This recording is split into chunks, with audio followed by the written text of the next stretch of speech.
Welcome to the My Creative Days podcast, where we will talk about all things DIY, home decor, decorating tips, and creating a beautiful home on a budget.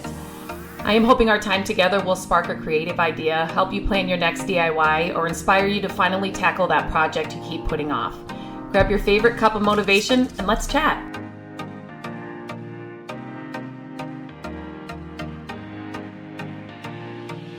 Hello and welcome back to the podcast. Today I'm going to talk about paint sheens.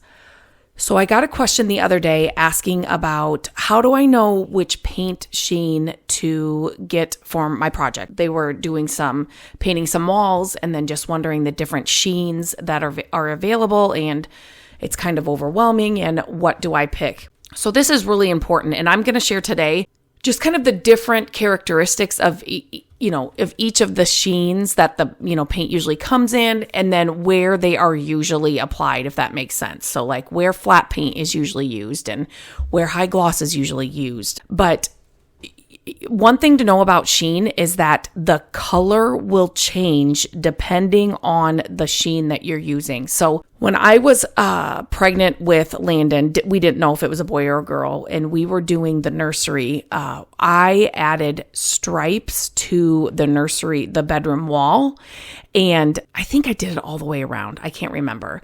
But what I did was I had I want to say one of them was either like satin and one was, gloss, or maybe it was flat and then one was gloss, or flat and satin. It doesn't have to be like flat and then go all the way to high gloss, but the sheen made the colors look just a little bit different. And it's really, I love the way it looks, but if you get, the same blue color, but get, one flat and one satin, it's going to look like a different color. So it is definitely something you should know. And we have done, many flip houses. We have painted every room in our house 1,700 times. And so we have learned a lot about sheens and just when you're choosing paints and where they should go. But just remember that the sheen will impact the different look and the overall look and feel of a space. So definitely know the difference. So I just want to make sure that I get to my notes here. Okay. So a flat or matte sheen. So when I am painting furniture, I do love a flat or a matte sheen. So I'm not really talking about furniture today, but I love that look. And whenever I use a top coat on my, furniture pieces, I always go for a flat or a matte top coat. I just like the look of it. So flat or matte sheens offer a smooth, non-reflective finish. So they're good for concealing imperfections on walls and ceilings, where like if you had like a high sheen, you can kind of see it more, if that makes sense. The lack of shine with a matte or a flat, it just minimizes the light reflection. And so it kind of just creates a cozy and calming ambiance. You just don't have that shine, if that makes sense. They are less prone to flat and matte finishes. They are less prone to showing brush or roller marks. So they're a little more forgiving. But the one thing about flat or matte, especially if you're, putting it on a wall, it's harder to clean. And so low traffic areas, so maybe, a bedroom. I guess for me, ceilings, we always do in like a flat paint where, you don't want a reflection, right, on a ceiling. So I always say a flat or a matte on a ceiling. Walls with minor surface imperfections, that's good for a flat or a matte sheen. I am somebody that I want it to look great, but yet I also want it to be functional. So no matter what I'm doing, I don't care if we're doing a flip house or we're doing our house or we're doing furniture, right?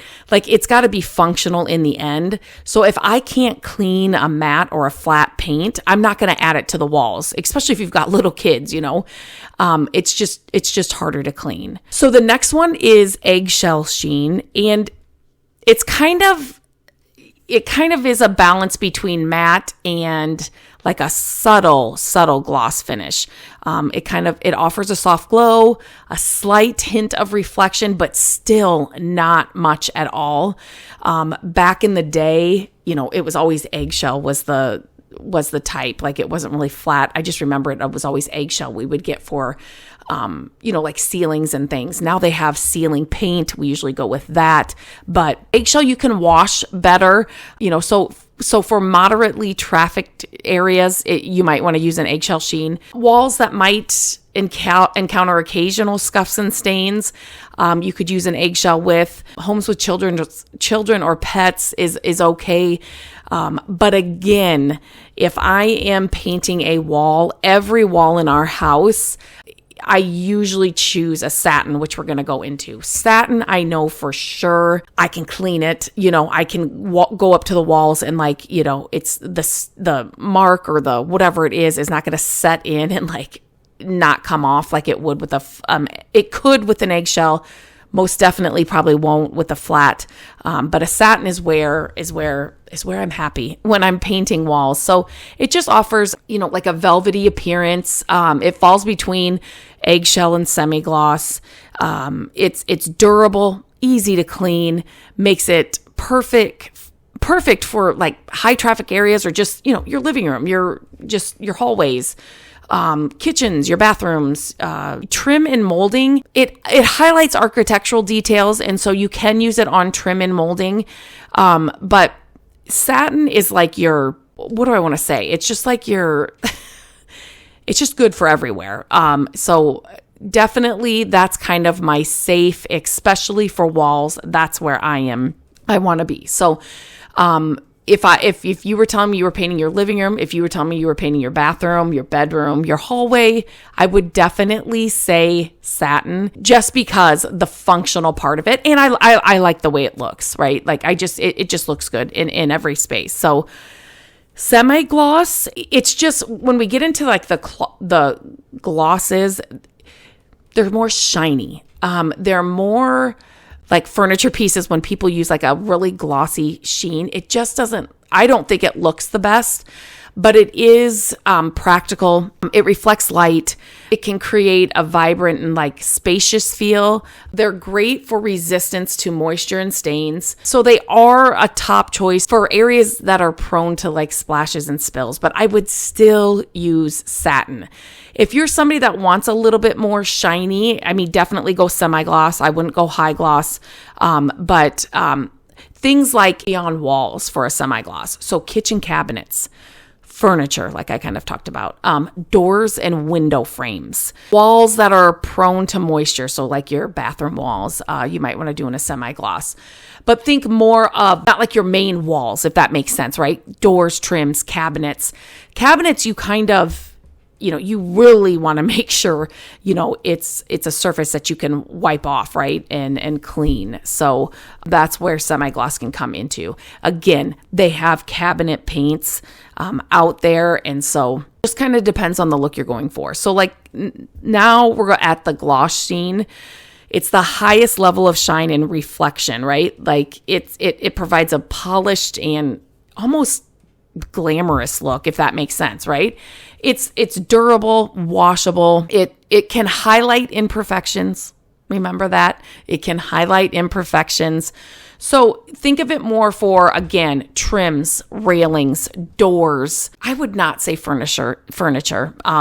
Depending on the kind of look you're going for, though. So if you're going for that kind of glam, then I would definitely say high gloss, right? Metal surfaces, wooden paneling. Again, it just kind of depends on the look you're going for.